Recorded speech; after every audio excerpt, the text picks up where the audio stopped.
Hello friends, hello everyone, welcome back to my channel. இப்போ வந்து பாத்தீங்கன்னா சாம்பார் சமைக்க போறோம். சாம்பார் சமைக்கணும்னா ஃபர்ஸ்ட் தேவையான பொருள்லாம் வந்து எடுத்து வச்சுக்கணும். ஓகேங்களா? சோ என்ன சாம்பார் வைக்க போறோம் அப்படின்றது வந்து ஃபர்ஸ்ட் டிசைட் பண்ணிக்கணும்.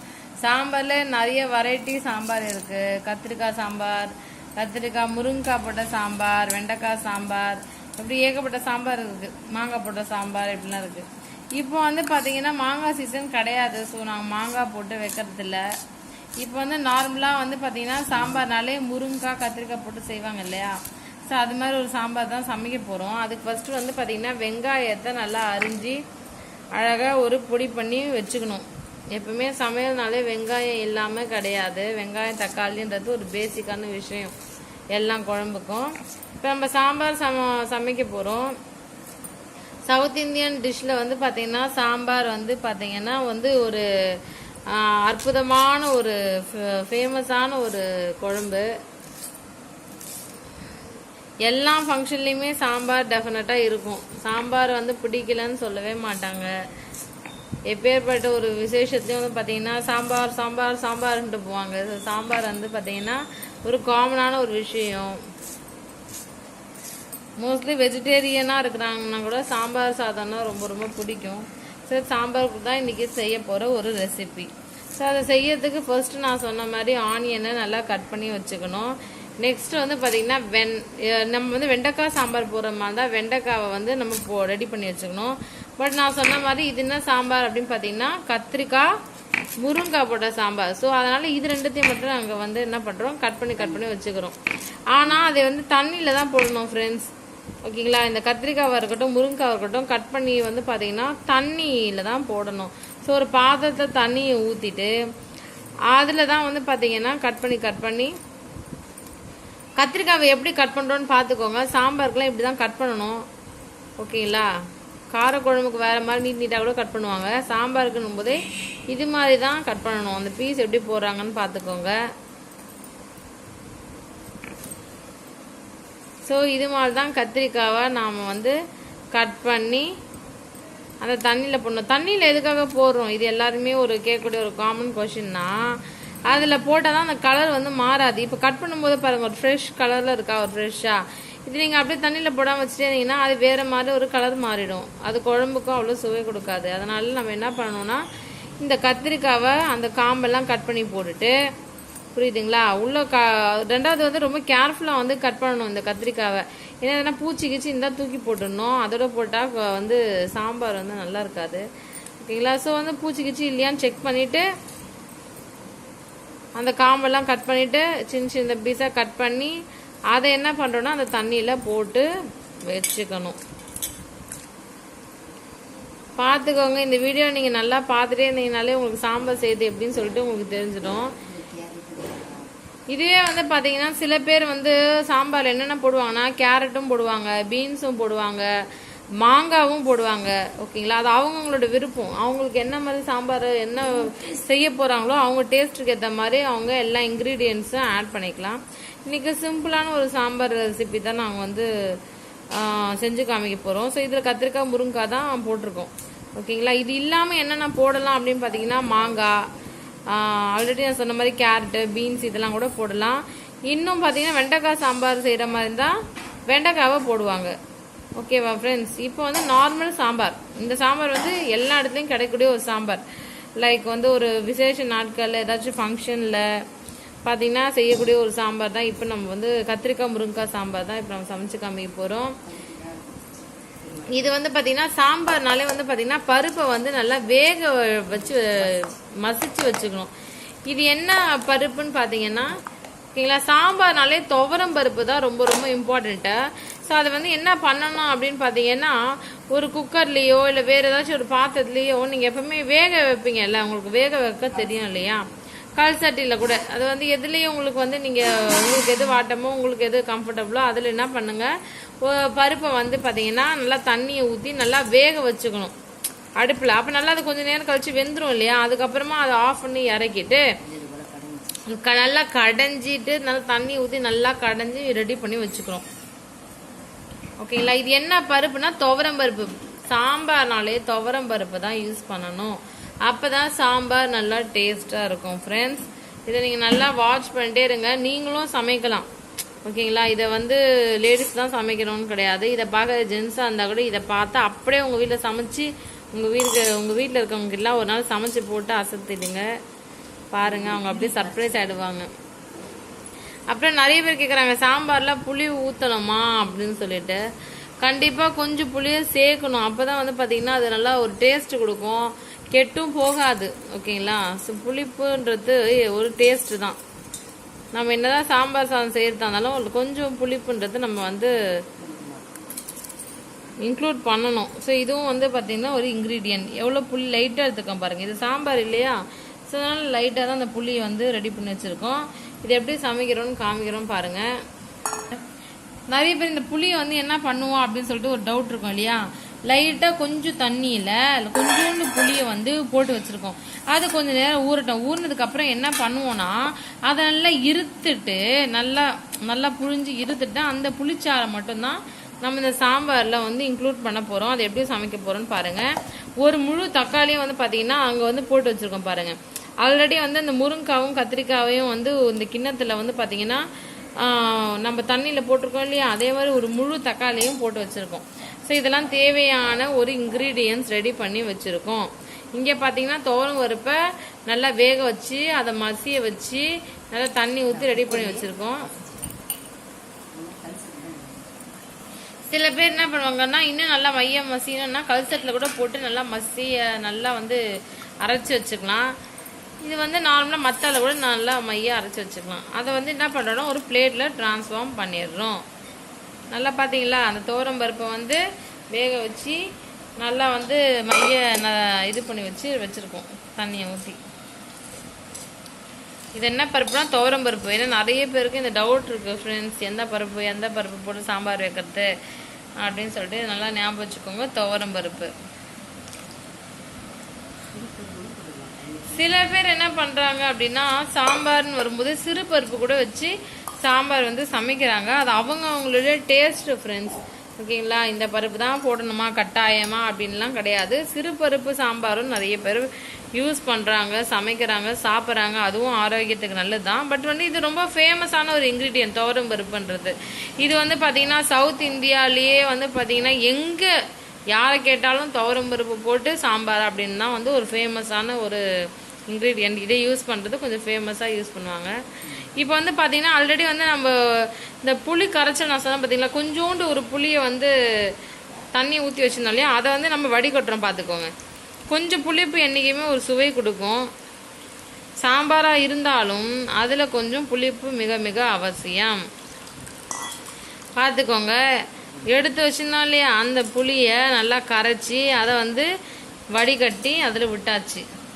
அந்த பருப்பு தண்ணி ரெடி பண்ணிச்சு நல்லா துவரம் பருப்பு அந்த தண்ணியிலே வந்து பார்த்திங்கன்னா புளி தண்ணியும் ஊற்றி வச்சாச்சு. இப்போ பார்த்தீங்கன்னா ஃப்ரெண்ட்ஸ் இதெல்லாம் தான் இன்க்ரீடியன்ஸ். இதை வச்சு எப்படி ஒரு சாம்பாரை சமைக்க போகிறோம் அப்படின்றத நான் காமிக்க போகிறேன் பாருங்கள்.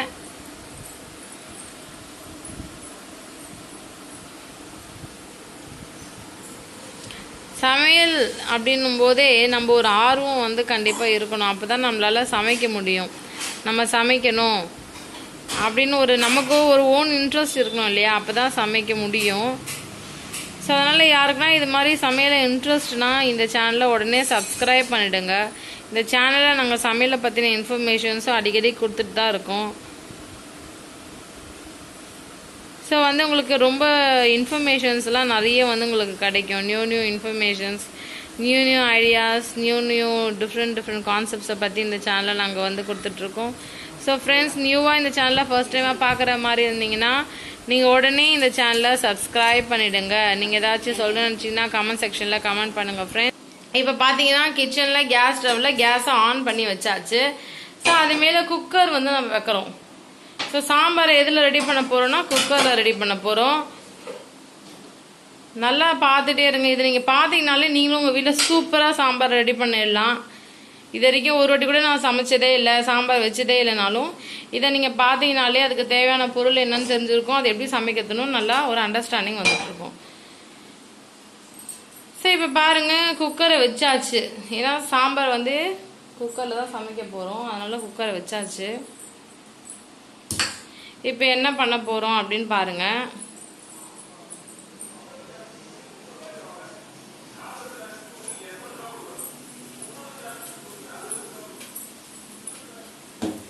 ஸோ தேவையான பொருள்லாம் எல்லாத்தையும் எடுத்து வச்சாச்சு. இப்போ வந்து பார்த்தீங்கன்னா கடலை எண்ணெயை ஊற்றுறோம். இது வந்து செக்கில் ஆட்டின கடலை எண்ணெய். சமையல்னாலே கடலை எண்ணெய் ரொம்ப ரொம்ப நல்லது.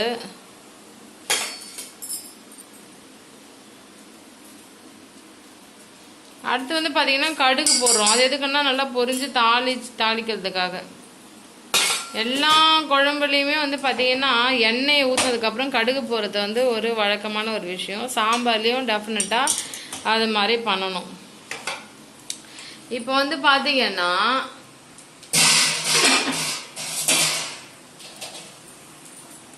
ஸோ வந்து பார்த்தீங்கன்னா குக்கரில் கடலை எண்ணெய் ஊற்றியாச்சு. ஆயில் ஊற்றினதுக்கப்புறம் வந்து பார்த்தீங்கன்னா அதில் கடுகு போட்டாச்சு, அதுவும் பொரிஞ்சாச்சு. இப்போ கடுகு பொரிஞ்சிடுச்சு. நெக்ஸ்ட் வந்து பார்த்தீங்கன்னா வெங்காயம் எடுத்து வச்சுருக்கோம் இல்லையா, இங்கே பாருங்கள் வெங்காயம். இந்த வெங்காயத்தை வந்து பார்த்தீங்கன்னா குக்கரில் போட போகிறோம். பாருங்கள் ஃப்ரெண்ட்ஸ், கடுகு நல்லா பொரிஞ்சிடுச்சு. ஸோ நெக்ஸ்ட் வந்து பார்த்தீங்கன்னா எடுத்து வச்சுருந்த வெங்காயம் நல்லா நறுக்கி வச்சுருந்தோம் இல்லையா, அந்த வெங்காயத்தை போட்டாச்சு.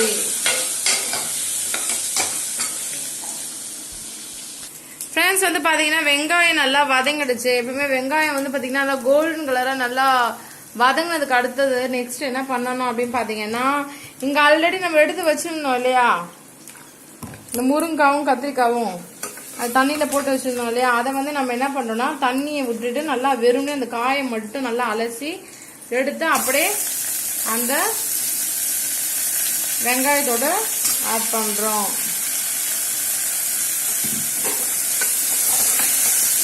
அப்போ இது மாதிரி ஒரு கிண்டி விட்டுங்க. இது நல்லா வதங்கினதுக்கப்புறம் நல்லா டேஸ்ட் வந்துடும். பாருங்க பார்த்தீங்கன்னா ஃப்ரெண்ட்ஸ், தக்காளி என்ன பண்ணுறோன்னு பாருங்க. நம்ம ஒரு தக்காளி எடுத்து வச்சுருந்தோம் இல்லையா, அதை நல்லா நசுக்கி விடுறாங்க பாருங்க. அந்த தக்காளி நல்லா நசுக்கி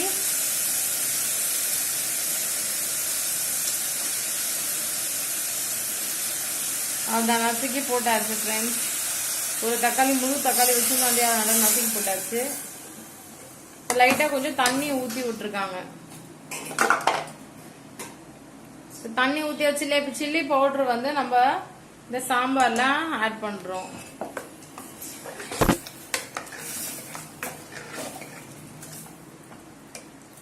ஓவர் சில்லி பவுடர், அது என்ன நம்ம வைக்க போகிற டிஷ்ஷுக்கு பேர் சாம்பார்.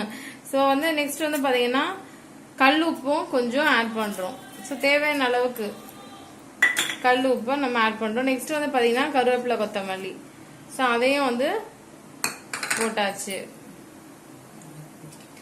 ஸோ இதை நல்லா கொதிக்கணும் ஃப்ரெண்ட்ஸ். இப்போ நம்ம வந்து ஆல்ரெடி நம்ம ஒரு கலவையை ரெடி பண்ணி வச்சுருக்கோம் இல்லையா, அது வந்து நல்லா கொதிக்கணும். ஸோ எல்லாத்தையும் கிளறி கொஞ்ச நேரம் விட்டுடணும். ஒரு ஃபியூ மினிட்ஸ் கழிச்சு தான் என்ன பண்ண போகிறோன்னா இதெல்லாம் வந்து நெக்ஸ்ட் ஆட் பண்ண போகிறோம், இந்த இன்க்ரீடியன்ஸ்லாம். ஸோ அதுலேயும் கொஞ்சம் கொதிக்கிறதுக்கு ஒரு 2 to 3 minutes வந்து வெயிட் பண்ணோம் ஃப்ரெண்ட்ஸ். ஓகேங்களா, அது நல்லா கொதிக்கட்டும். பாருங்க, நான் இது நல்லா கொதிக்கணும்னு சொன்னேன் பார்த்தீங்களா, நல்லா வந்து சாம்பார் நல்லா அருமையாக கொதிச்சிடுச்சு. ஸோ அடுத்து வந்து பார்த்தீங்கன்னா இதை எடுத்து அப்படியே ஊற்றுறோம். இது என்னன்னு தெரியுதா உங்களுக்கு, துவரம் பருப்பு நல்லா வந்து வேக வச்சு மைய வச்சு மசிய வச்சு வச்சுருந்தோம். அது கூட கொஞ்சம் புளி தண்ணியை வந்து கரைச்சி விட்டுருந்தோம் இல்லையா, ஸோ அந்த கலவை தான் இது. இதை எடுத்து நம்ம என்ன பண்ண போகிறோம்னா இந்த சாம்பார் கொதிக்குது பார்த்தீங்களா, அதில் வந்து ஊற்ற போகிறோம். வாவ், ஸோ அருமையாக வந்து சாம்பார் ரெடி ஆயிடுச்சு ஃப்ரெண்ட்ஸ். இவ்வளோதான் ஃப்ரெண்ட்ஸ் சாம்பார் சமைக்கிறது. ஸோ பார்த்தீங்கன்னா இது நல்லா அண்டர்ஸ்டாண்ட் ஆகிருக்கும். இனிமேல் உங்கள் வீட்டில் நீங்கள் சூப்பராக சாம்பார் செஞ்சுடுவீங்க. ஆல்ரைட் ஃப்ரெண்ட்ஸ், சாம்பார் இப்படி தான் சமைக்கணும். இது வந்து பார்த்தீங்கன்னா இப்போ ஊற்றியாச்சு இல்லையா, இது ஒரு கொதி வந்துடுச்சு அப்படின்னு பார்த்தீங்கன்னா சாம்பார் தயாரிடுச்சு.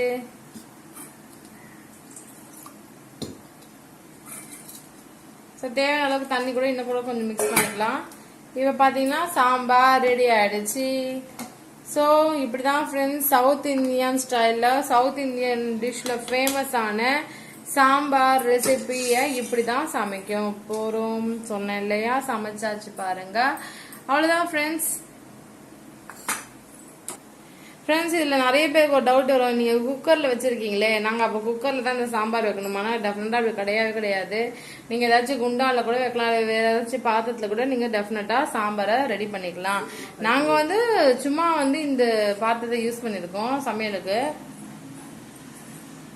மற்றபடி இந்த குக்கரை மூடணுமா விசில் வரணுமா அப்படிலாம் வந்து நீங்கள் நினைக்காதீங்க. இது எதுக்காக வச்சிருந்தோம் அப்படின்னு பாத்தீங்கன்னா, ஆக்சுவலா அந்த துவரம் பருப்பு வந்து நாங்க வேக வச்சோம் இல்லையா, ஸோ மற்றதுல வேக வைக்கிறத விட இது மாதிரி குக்கர்ல வேக வச்சா என்ன சீக்கிரமா வந்து வெந்துடும். ஸோ அந்த ரீசனுக்காக அதை வந்து வச்சிருந்தோம். ஸோ அந்த பாத்திரத்திலேயே வந்து இப்போ சாம்பார் வந்து ரெடி பண்ணி வச்சிருக்கோம். இது வந்து பாத்தீங்கன்னா கொதி வந்துடுச்சு அப்படின்னாலே சாம்பார் வீட்டில் ரெடி ஆயிடுச்சுன்னு அர்த்தம். ஸோ இதே மாதிரி உங்க வீட்டில் சமைச்சு பாருங்க. மறக்காம கமெண்ட் செக்ஷன்ல கமெண்ட் பண்ணுங்க, எப்படி இருந்துச்சுன்னு சொல்லுங்க. நீங்க வேற ஏதாச்சும் சமையலை பத்தி நான் டவுட்ஸ் ஏதாச்சும் இருந்தாலும் எங்களுக்கு கமெண்ட் செக்ஷன்ல கமெண்ட் பண்ணுங்க, நாங்க கிளாரிஃபை பண்றோம். அப்புறம் இன்னொரு ஒரு முக்கியமான விஷயம் ஃப்ரெண்ட்ஸ், சாம்பார்ல நீங்க ரொம்ப ரொம்ப கேர்ஃபுல்லா இருக்க வேண்டிய ஒரு விஷயம் பாத்தீங்கன்னா முருங்காய். நம்ம முருங்காவை வந்து போட்டிருக்கோம் இல்லையா இந்த சாம்பார்ல, ஏன்னா இது வந்து கத்திரிக்காய் முருங்காய் போட்ட சாம்பார் இல்லையா. ஸோ ஆனா இந்த முருங்கான்றது வந்து பாத்தீங்கன்னா ரொம்ப நேரம் கொதிச்சிடுச்சு. இப்போ நம்ம வந்து கொதிக்க விட்டுருக்கோம் இந்த சாம்பாரை. இது ரொம்ப நேரம் கொதிச்சுன்னா என்ன ஆகும்னா அந்த முருங்காய் ஒரு கசப்பு தன்மையை வந்து வந்துடும். அப்புறம் அதை வாயிலேயே வைக்க முடியாது, ஒரே கசப்பா இருக்கும். அது ஏன்டா போட்டோன்ற லெவல் ஆயிடும். ஸோ அதனால வந்து பாத்தீங்கன்னா இது ஒரு கொதி வந்துட்டாலே நீங்க தயவு செஞ்சு ஆஃப் பண்ணிடுங்க, சாம்பார் ரெடி ஆயிடுச்சு. ஏன்னா வந்து பருப்பு ஏற்கனவே வெந்துருச்சு இல்லையா, பருப்பை வேக வச்சுதான் நம்ம வந்து அதில் ஆட் பண்றோம். ஸோ அதனால ரொம்ப நேரம் கொதிக்கணும்லாம் அவசியம் கிடையாது. லைட்டா ஒரு கொதி வருதா பாத்தீங்களா, உடனே ஆஃப் பண்ணிடுங்க. அப்பதான் சாம்பார் டேஸ்டாவும் இருக்கும். முருங்காய் நம்ம போட்டாலே அது கசப்பு வராத அளவுக்கு இருக்கும்.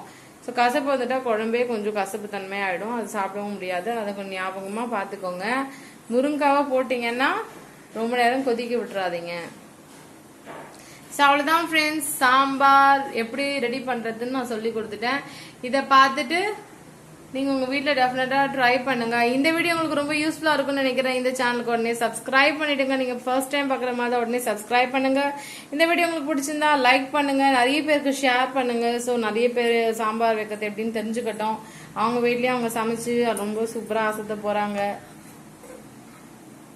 ஃப்ரெண்ட்ஸ் இந்த வீடியோ பார்த்ததுக்கு ரொம்ப ரொம்ப தேங்க்ஸ். இந்த சேனலுக்கு ரொம்ப சப்போர்ட் பண்ணுங்க. இந்த சேனல்ல வந்து நாங்க இன்னும் நிறைய நிறைய டிஷ் வந்து நாங்க சமைக்க போறோம். ஸோ அதெல்லாம் நீங்களும் பார்த்து நிறைய தெரிஞ்சுக்கோங்க. தேங்க்யூ ஃப்ரெண்ட்ஸ், பபாய் ஃபார் வாட்சிங். Thank you, bye bye, take care. மறக்காம சேனலை சப்ஸ்கிரைப் பண்ணிடுங்க ஃப்ரெண்ட்ஸ். பாய் பாய் பாய்.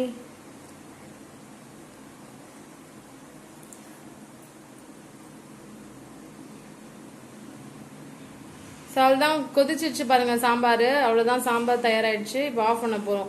Okay friends, bye friends.